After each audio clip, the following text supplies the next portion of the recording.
Estamos arrancando un año, hay mucho para conversar porque es mucho lo que se ha trabajado durante el año pasado, mucho lo que se está proyectando para este año y también se cerró hace poquitos días lo que tiene que ver, a comienzos de diciembre, la vacunación por parte de provincia, época de balances. A ver, ¿por dónde lo podemos De todo, sacar? por donde usted quiere empezar. Bueno, sí, arranquemos quizás por esto último que decís, lo que fue el traspaso de la vacunación, algo que fue tan atípico, porque recordemos que la vacunación desde hace ya muchos años que está en manos de los municipios. Es un dispositivo, la vacunación, que si bien las vacunas históricamente las compra, todas las vacunas que recibimos, las compra la provincia de Buenos Aires, ¿sí? Correcto. O sea, llegan a los municipios a través de la provincia de Buenos Aires. Pero históricamente, desde hace muchísimos años, son los municipios los que disponen dónde se vacuna, cómo se vacuna, cuántas horas, quiénes y en qué lugar. En este sentido, la campaña COVID fue un zapatazo a toda esa cultura municipal. En algunos lugares generó algún cimbronazo, pero bueno, claramente era una campaña que salía de la norma, que rompía todos los estándares conocidos, establecidos. Acá no se trataba de vacunar a una población objetivo, no había target. El target era la población en su conjunto. Todos. Y había que garantizar, ¿sí?, la mayor vacunación posible en el menor tiempo posible, ¿sí? Solo por este motivo, por esta excepcionalidad tan propia de la pandemia, fue que la provincia de Buenos Aires hizo cargo y tomó en sus manos la vacunación COVID. Cosa que fue muy interesante porque ¿qué hizo la provincia tomando en sus manos la vacunación COVID? Algo que creo que está a la vista de todos, subió el estándar. Claro. Subió el estándar claramente. No estábamos acostumbrados a centros de vacunación que trabajaran de lunes a sábado de 8 de la mañana a 20 horas y que fueran capaces de vacunar 2.000, 2.500 personas por día de manera absolutamente fluida. Así que dejamos la vara muy alta, ¿sí? Porque además no solo, digamos, funcionamos bien en términos mecánicos, no éramos solo una máquina que funcionaba y vacunaba, sino que además funcionamos muy bien en términos humanos, ¿sí? Digamos, la provincia pudo lograr en Tandil y por lo menos en todas las ciudades de la región octava, doy fe, y en los 135 municipios, combinar un acto mecánico de relojería, ¿sí?, con una dimensión humana propia de lo que se requería en ese momento de la pandemia. Doctora, así que dejamos la vara alta. Y hay que plantear también lo otro, que hubo que arrancar prácticamente de cero, una estructura que no existía y que, bueno, había que armar todos los equipos para cada uno de los Exacto, vacunatorios. eso fue muy interesante. A ver, los equipos estuvieron conformados, digamos, también por enfermeros y enfermeras de mucha trayectoria y de mucha experiencia, que fueron un poco los puntales. La mayoría de los equipos se armaban en torno a estos profesionales, pero también había muchísimas enfermeras que se recibieron en plena campaña. Ah, mira. Porque el curso de vacunador COVID estuvo dirigido, digamos, todos aquellos enfermeros que estaban en el último año de la carrera, todos aquellos estudiantes, perdón, podían hacer el curso de vacunador COVID y sumarse a la campaña. Nosotros tenemos muchísimas chicas, sobre todo, que hoy siguen trabajando con nosotros, que se recibieron en plena campaña. Y después lo que tuvimos fue muchísima logística, chicos y chicas muy jovencitos, la mayoría de ellos estudiantes, que han desarrollado unas capacidades. La verdad que la campaña les permitió transformarse en niños y niñas, porque la verdad que son muy jovencitos, orquesta. Son capaces de hacer nativos digitales en su mayoría, sí, claro. Porque otra de las dificultades que tenían los municipios históricamente es que la carga solía ir bastante más retrasada a la vacunación. Eso hacía que por lo general no tuviéramos números muy actualizados. Con la vacunación COVID nosotros necesitábamos saber en tiempo y forma, se vacunaba y se cargaba. Sí, otra cuestión importante era el mantenimiento de las vacunas. Recordemos que cuando llegaban las vacunas, algunas necesitaban un frío determinado al cual no había demasiado equipamiento, hubo que armar toda una logística en ese sentido. El otro día despedíamos a una de las coordinadoras de las promotoras, una chica muy jovencita que va a tomar una beca en el CONICET y bueno, y nos deja para su futuro, una maravilla, una gran alegría. Y ella decía, no puedo creer la cantidad, y aparte una piba joven, digamos, que son plásticos y aprenden muchas cosas, la cantidad de cosas que aprendió en 2 años. Sé desde manejar un generador, un grupo electrógeno, las cosas que aprendí de frío, de excipientes, de alergias. La verdad que fue una experiencia extraordinaria, pero bueno, ha vuelto a los municipios a partir del 1 de diciembre. En gran parte de los municipios, por ejemplo Tandil, Necochea, Balcarce, continúan con equipos de provincia que están brindando logística y apoyo, porque digamos, son equipos muy cancheros. Calculo que hasta el 15, 20 de enero van a ser el municipio que no tenía, el municipio que no tenía, el municipio que no tenía, el municipio que no tenía, el que no tenía, el que no tenía, el que no tenía, el que no tenía, el que no tenía, el que no tenía, el tren no tenía, el tren tenía, el tren tenía, el tren tenía, el training tenía, el training tenía, el training tenía, el training que tenía, el training que tenía, el training que tenía, el training que tenía, el training que tenía, teníamos nosotros se encontrara con ciertas dificultades que creo que las sorteó excelentemente bien. En ese sentido destaco la labor de Tomás Baliña, que siempre está activo, a tiro, dispuesto para incorporar, para aprender, así que bueno, ha vuelto la vacunación. Bueno. Convengamos que en los primeros días hubo algunos inconvenientes, incluso de provisión de vacunas, eso ya quedó subsanado, ¿no? Sí, a ver, hubo algunos inconvenientes de provisión de vacunas, de cadenas de frío, que el municipio tampoco conocía bien, digamos, algunas cuestiones de cadenas de frío, y esto hizo también que se produjera una merma de vacunas. Pero sí, fue la segunda semana, creo que fueron 2 semanas, donde hubo cierta dificultad y enseguida se ordenó. Estamos con Martina Iparraguirre. Bueno, hablamos de vacunación, hablemos de un balance del 2022 respecto a lo que es salud pública en general, obviamente desde el punto de vista de la provincia en Tandil, y obviamente el dispensario está ahí en el foco, en el centro, ¿no? Sí, la verdad que el balance del 2022... en lo personal, y creo que si nos sentáramos en la mesa con el Sistema Integrado de Salud Pública Municipal, tendrían una opinión muy parecida. Fue muy bueno. Aprendimos a trabajar en un equipo articulado que tiene distintas miradas en muchos aspectos, pero miradas muy similares en la mayoría de las cuestiones vinculadas a salud pública. Y esto hizo que pudiéramos obtener una sinergia que, trabajando de manera separada, no se tenía, ¿sí? ¿A qué voy con esto? Digamos, siempre hubo un efector de la provincia y siempre hubo efector municipal en la ciudad de Tandil, pero trabajaban por separado, como si no se conocieran, no se hablaban. Entonces los pacientes transitaban por un carril o por otro, y cuando querían cruzar del municipio a la provincia o de la provincia al municipio, digo cruzar en términos simbólicos o metafóricos, se encontraban con dificultades que parecía que, no, esta receta no me sirve, ¿no? Porque viene de la provincia, o esta receta no me sirve porque viene del municipio. Bueno, esto... que parece, a lo mejor que yo se los digo a ustedes, y ustedes del sentido común dicen, pero qué barbaridad, que debería haber sido una obviedad, esto debería haber... Bueno, esto no funcionaba así, y no funciona así en casi ninguna ciudad donde hay efectores municipales y provinciales. Así que me parece que en ese sentido en Tandil dimos un salto de calidad muy importante. La semana pasada, no recuerdo el día, estuvo Juan Riera, el director provincial de hospitales, y él me decía, Tandil es un modelo para imitar en ese sentido. Cómo se han integrado los niveles municipal y provincial. Esto solamente beneficia al paciente, ¿sí? Que un paciente hoy pueda venir a atenderse con un cardiólogo al dispensario, donde nosotros no tenemos farmacia por la complejidad de la institución, y con la receta de un cardiólogo de la provincia vaya a la farmacia del Hospital Municipal Ramón Santa Marina, donde está la nómina de todos los profesionales del dispensario, y se lleve su medicación. Eso es extraordinario, ¿sí? Sí, como decís vos, no debería ser nada raro, pero bueno. No, yo sé que por ahí para la gente suena como, pero ¿cómo? Esto no se hacía, esto no se hace en ningún lado, ¿eh? No es que no se hacía en Tandil. Normalmente, nosotros, ¿por qué repetimos todo el tiempo? El sistema de salud argentino es un sistema segmentado y fragmentado. ¿Qué quiere decir segmentado y fragmentado? No solo quiere decir que hay un subsistema público, uno de la seguridad social y uno de la medicina privada, sino que además cada uno de esos segmentos adentro tiene fragmentos. Claro. Entonces, el segmento público tiene el fragmento de la nación, el de la provincia y el del municipio. Todo esto va en detrimento de los usuarios. Doctora, hablando justamente del dispensario, usted hizo referencia, bueno, a distintas especialidades, por ejemplo, un cardiólogo. ¿Cuáles son las especialidades que hay hoy en el dispensario? Porque tengo entendido que también ha habido avances importantes en el último tiempo. Bueno, déjenme que les cuente mínimamente, en realidad, cómo me entero yo que hay en el dispensario. Porque uno diría, ¿cómo? ¿Vos también te tuviste que enterar qué hay en el dispensario? Cuando asume la gestión del gobernador Kicillof, en ese momento era ministro Daniel Goyán y Nicolás Kreplak era viceministro. Yo con Nicolás tengo una relación de amistad. Él me llama en enero del 2020, 2 meses antes de que empiece la pandemia, y me dice, Martina, necesito por favor que me hagas un informe respecto de qué hay en el dispensario. Porque me dijeron, Nicolás es un tipo que no me preguntes cómo está en todo, sabe lo que está pasando en Brasil, en Tandil, en Ayacucho. Me dijeron que hay más que especialistas respiratorios.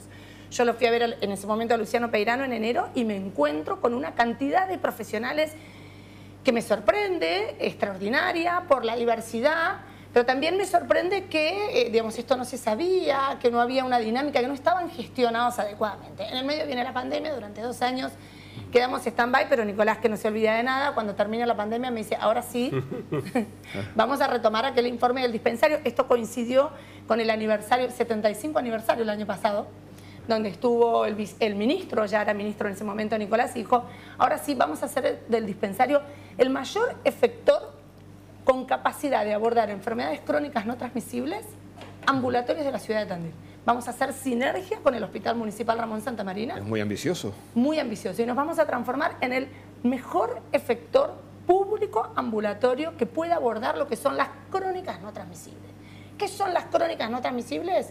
Hoy por hoy son las enfermedades que nos matan a la mayor cantidad de población joven y adulta joven de nuestro país. Digamos, son las enfermedades que generan muerte y mortalidad en la población económicamente activa, ¿no? En la PEA. Nuestra gente joven, nuestros trabajadores, están afectados por enfermedades crónicas no transmisibles. Todas las cardiovasculares, las metabólicas, las respiratorias y las oncológicas.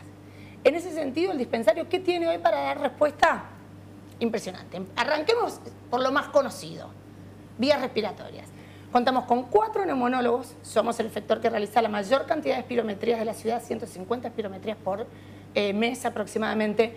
Somos el único efector de la región, si no me equivoco, público en este momento con capacidad de hacer poligrafías, el estudio del sueño, un pequeño aparatito que con una serie de instrucciones cada paciente se lleva a su domicilio y que después va, digamos, a elaborar un registro que va a ser evaluado por el profesional. Un holster del sueño. Una especie de holster del sueño. Exactamente, me encantó eso.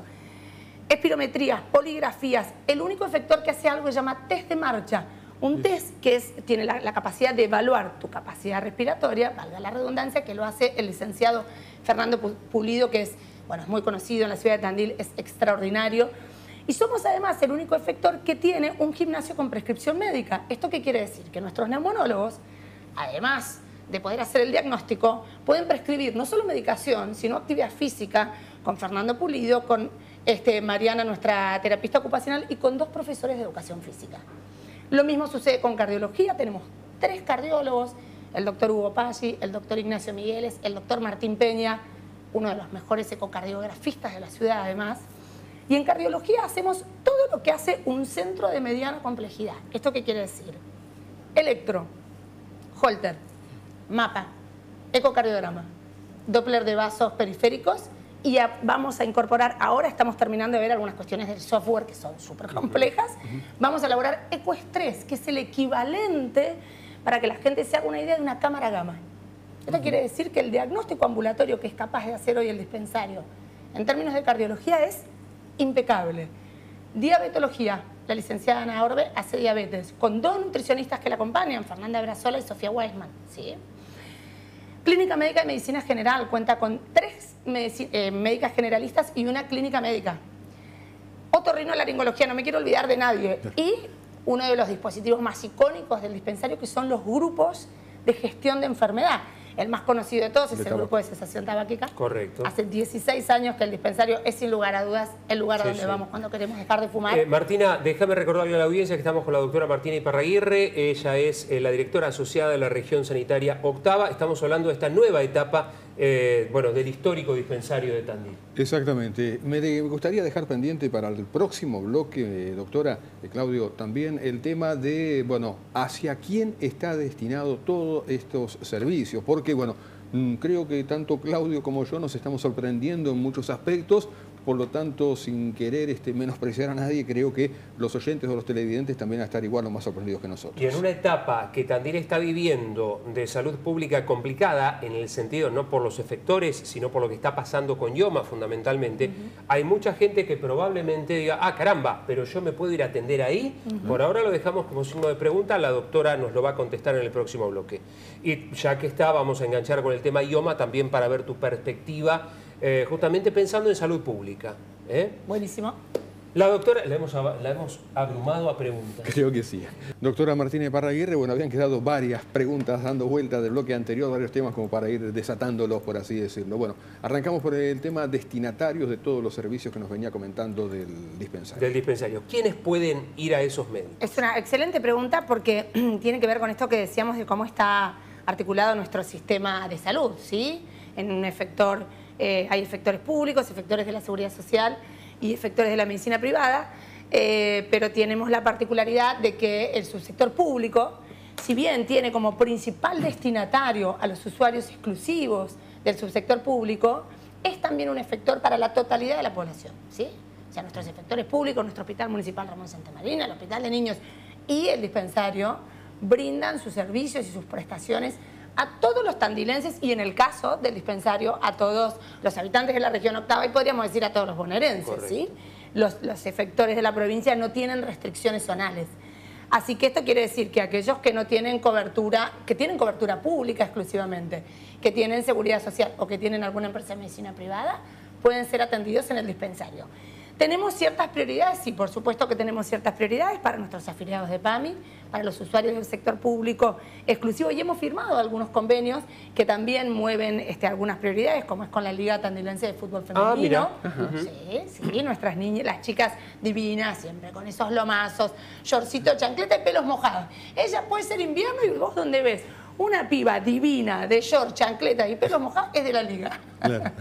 Firmamos recientemente convenio con la Asociación Tandilense de Atletismo, así que también, sobre todo los atletas de las categorías más altas que tienen, y sobre todo aquellos que no tienen cobertura, que tienen obligación de presentar cierta documentación vinculada a su control deportológico. Sí, claro. Bueno, como el acto médico, por ejemplo. Como te contaba hoy, está completo el control deportológico que se hace en el dispensario, que estamos en condiciones de atender atletas de élite. Y este año queremos seguir avanzando también para darles alguna prioridad a nuestros bomberos voluntarios de Gardel y a los veteranos de Malvinas. Pero lo cierto es que cualquier tandilense, cualquier bonaerense puede venir a atenderse al dispensario y hacer uso de este dispositivo de tratamiento de crónicas no transmisibles tan especial. ¿Cómo están con el tema turno? Porque bueno, ese es un problema y hablábamos de IOMA, hay mucha gente que está buscando médicos como loco porque el médico al cual iba habitualmente, bueno, no atiende o cobra un monto que no pueden pagar. ¿Cómo están con el tema qué bueno eso. Bueno, eso está buenísimo también para que lo escuchen justamente, como decís, el afiliado de IOMA y todo aquel tandilense que quiera venir al dispensario. Por supuesto que hay algunas especialidades que son un poquito más críticas, cardiología, ¿sí? A veces tiene una demora de hasta 30 días, pero clínica médica, neumonología, diabetes tiene una demora de no más de 15 días. ¿Sí? Clínica a veces menos todavía. ¿Esto qué quiere decir? Que si un afiliado, un tandilense, una tandilense quiere empezar a atenderse en el dispensario, que normalmente empezamos por la médica generalista o por el médico clínico, que se acerque al dispensario que va a obtener un turno en muy poquitos días. Bien, España y Alberdi, recuerden, España y Alberdi, por si alguno no se acuerda. Muy bien, y bueno, más que importante creo yo esto con el tema de IOMA, una situación bastante complicada que se está viviendo, ¿alguna mirada al respecto? Sí, es muy complejo. Bueno, a ver, primero una mirada desde lo personal, toda mi familia tiene IOMA, yo tengo IOMA por mi marido y por el Ministerio de Salud. Tengo, si se quiere, la suerte, entre comillas, de que también tengo SPUMBA, tengo la obra social de la universidad porque soy docente en la universidad, pero lo cierto es que todo mi grupo familiar tiene IOMA. Hoy tengo una hermana que no tiene ginecólogo, no tiene traumatólogo para sus hijos, está sin atención médica directamente. O sea que primero lo sufro desde lo personal. Después, por supuesto, decir que esto escaló mucho más allá de un conflicto entre privados. Esto es una cuestión de salud pública en nuestra ciudad, ¿sí? ¿Por qué? Porque IOMA tiene aproximadamente 25.000 afiliados. O sea, para vos es un problema de salud pública, sí, literalmente. Totalmente, es un problema de salud pública porque el afiliado de IOMA que no puede atenderse en sus prestadores habituales, ¿a dónde va a ir? Al hospital municipal. Y no tenemos 20 hospitales municipales. Tenemos un hospital municipal donde tenemos además un conflicto de recursos humanos que no es propio de Tandil, por supuesto, es propio de la provincia y de la nación. Entonces, no es gratuito digo en términos de genera muchísimas demoras, muchísimos cuellos de botella. Esto es un problema que, por supuesto, debería ser de máxima relevancia para el intendente, para nuestros concejales, para todos los partidos políticos. Claramente esto es un conflicto de salud pública. Para la provincia, digo, IOMA depende de provincia. Por supuesto. Vos hablabas de un problema de salud pública. Digo, ¿por qué no se hace algo más atento a qué? Hace mucho tiempo que está este problema y efectivamente está afectando a 23.000, 24.000 afiliados, digamos. ¿Por qué no se hace algo más? Digo, a todos los niveles, hablo desde provincia hasta el intendente, pasando por todos. Sí, todos los que quizás no estamos, porque yo quiero aclarar que la dirección de redes y regiones de donde yo dependo no tiene que ver con IOMA, ¿sí?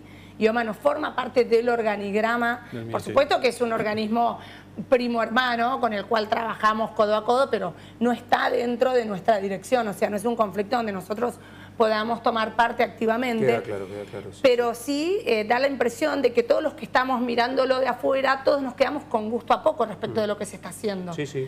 No solo que nos quedamos con gusto a poco, sino también con la sensación de que esto escaló más de la cuenta y que se llegó a un punto donde impresiona que las negociaciones están en un momento de máxima tensión, como si en el medio no hubiese 25.000 afiliados, ¿sí? Me parece que hay que retomar el diálogo entendiendo de nuevo que IOMA no es cualquier obra social, que en nuestro país en nuestro municipio tiene un impacto en salud pública enorme, tienen que hacerse cargo de esto IOMA provincia, el círculo médico, la agremiación, digamos, todos aquellos que se sienten en una mesa tienen que hacerse cargo de que no estamos discutiendo, no es una discusión estándar, estamos hablando de IOMA. ¿Conocés la provincia? ¿Hay otros lugares de la provincia donde ocurra lo mismo con, digamos, acá es el círculo médico, pero tienen distintos nombres, digamos? ¿Ocurre lo mismo en otros lados? A ver, como toda obra social grande, no es una obra social exenta de conflicto, ¿no es cierto? Es una obra social grande, como bien decía Graciela hace un rato, donde por supuesto el retraso salarial y la escalada inflacionaria ha generado un desfasaje, como en todas las obras sociales, respecto del ingreso y lo que se gasta. Pero bueno, en el caso de IOMA es muy grande, entonces no está exenta de conflictos.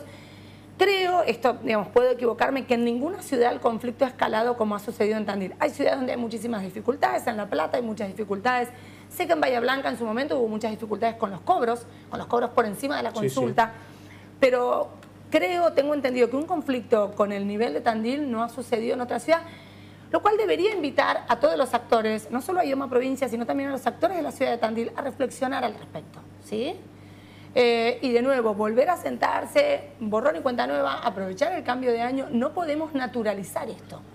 No podemos naturalizar que haya 22.000, 23.000 personas que todos los meses se les descuenta el 4,5%, porque encima el afiliado de IOMA se le descuenta más que el afiliado de una obra social sindical nacional, que es el 3%. No podemos naturalizar que todos los meses haya miles de afiliados a los cuales se les descuenta el 4,5% de su salario de manera compulsiva, como es en toda la seguridad social, ¿sí? Y no reciban prestaciones. Es gravísimo. A ver, no reciban prestaciones, sería injusto decir esto cuando el hospital público está brindándoles prestaciones, pero esto es en detrimento del resto de la salud pública, ¿sí? Bien. Estamos conversando con la doctora Martina Iparraguirre y bueno, hablando justamente del tema de salud, del tema de mantener todo esto, el tema de los fondos. Evidentemente la salud ocupa un lugar muy importante, incluso al momento de determinar la coparticipación, si no me equivoco, digamos, es un tema realmente muy trascendente, ¿no? Es muy particular el tema de la coparticipación en la provincia de Buenos Aires. A ver, la coparticipación es un dispositivo que existe creo que en la mayoría de los países del mundo, donde los niveles desde la periferia se tributa al centro y desde el centro se redistribuye hacia la periferia con distintos conceptos fundamentalmente de equidad. En el caso puntual de la provincia de Buenos Aires, cuando el centro, la provincia de Buenos Aires, tiene que redistribuir todo lo recaudado, ¿sí? Utiliza una variable que no se utiliza en el resto de las provincias de nuestro país. Normalmente la redistribución, ¿cómo es? Nivel central recauda y devuelve por cuestiones demográficas, poblacionales y a veces de equidad, ¿sí? De equidad o inequidad. En el caso de la provincia de Buenos Aires se suma un cuarto indicador, que es el de producción sanitaria, que corresponde al 37% de la coparticipación. Significativo. O sea, el 37% de la coparticipación que recibe la ciudad de Tandil, Balcarce, Ayacucho, Lobería, está conformado por un indicador que es el de producción sanitaria. Entonces, claro que es una dimensión más que relevante a la hora de discutir cualquier cosa, ¿sí?, en la provincia de Buenos Aires, y es lo que nos muestra que la salud, la economía y la política son indivisibles, ¿sí? Son dimensiones que están absolutamente atadas, que son intrínsecas la una a la otra. En este sentido, yo leía la noticia que salió la semana pasada respecto de que la coparticipación de Tandil no se tocó. Fue una muy buena noticia, a diferencia de la de otras ciudades, que sí bajó respecto del año previo. Ustedes saben que durante los 2 años de pandemia, este indicador de producción sanitaria estaba parado, ¿sí? ¿Por qué? Porque no había consultas ambulatorias. Digamos, todas nuestras consultas eran internación, pero después la gente no iba al médico. Entonces lo que hizo, se paró, la provincia ajustó un indicador, lo dejó fijo y durante 2 años no lo movió. El 2022 fue el primer año que se volvía a construir este indicador sanitario, con el trasfondo del conflicto de la coparticipación entre Cava y las provincias, que de alguna manera, porque lo que es interesante que entendamos es que los recursos son finitos, ¿sí? Digamos, lo que saco de un lado lo pongo en el otro y viceversa. El tema es cuando eso se hace discrecionalmente. Exactamente. Ese es el problema. Exactamente. Entonces, la verdad que, bueno, todos los que hacemos o entendemos un poquito de economía sanitaria estamos siguiendo con mucha atención el conflicto de la coparticipación de la Ciudad Autónoma de Buenos Aires, porque entendemos que esto va a repercutir en la coparticipación para el resto de las provincias. Pero es interesante que los tandilenses sepan que cuando la provincia coparticipa, o sea, devuelve o redistribuye aquellos impuestos que todos los tandilenses pagan a nivel central, hay una dimensión que es la dimensión salud, ¿sí?, que tiene un peso muy importante respecto de la cantidad de dinero, ¿sí?, que ingresa a Tandil. Y en este sentido es importante saber que el presupuesto de salud en nuestra ciudad, más de un 50% está compuesto por corresponde a la coparticipación, a fondos provinciales, ¿sí? En otras ciudades llega al 80%. En otros municipios de mi región, digamos, el presupuesto de salud de los municipios en más de un 80% está compuesto por fondos de la provincia, ¿sí? Correcto. Entonces, digamos, estamos obligados a estar permanentemente sentados en una mesa de diálogo y este diálogo tiene que ser lo más fluido y lo mejor posible, entendiendo que más allá de los posicionamientos ideológicos en términos político-partidarios, en términos sanitarios, como pudimos hacer acá con el Sistema Integrado de Salud Pública, tenemos que tratar de posicionarnos en el mismo lugar. Bueno, Rodolfo, no sé si queda algo. No, simplemente Tenemos que agradecerle, por supuesto, se nos ha ido el tiempo, pero realmente es un placer escucharla, ¿eh? No, por favor, un placer venir a conversar con ustedes, la verdad. Martina, muchas gracias. Gracias a ustedes. La doctora Martina Iparraguirre charlando con nosotros, es la directora asociada de la región sanitaria octava, que es donde está Tandil, obviamente, Exactamente. ¿no? 9 de la mañana, 16 minutos, la temperatura en Tandil en este momento, 21 grados 4 décimos, estamos en Tandil Despierta.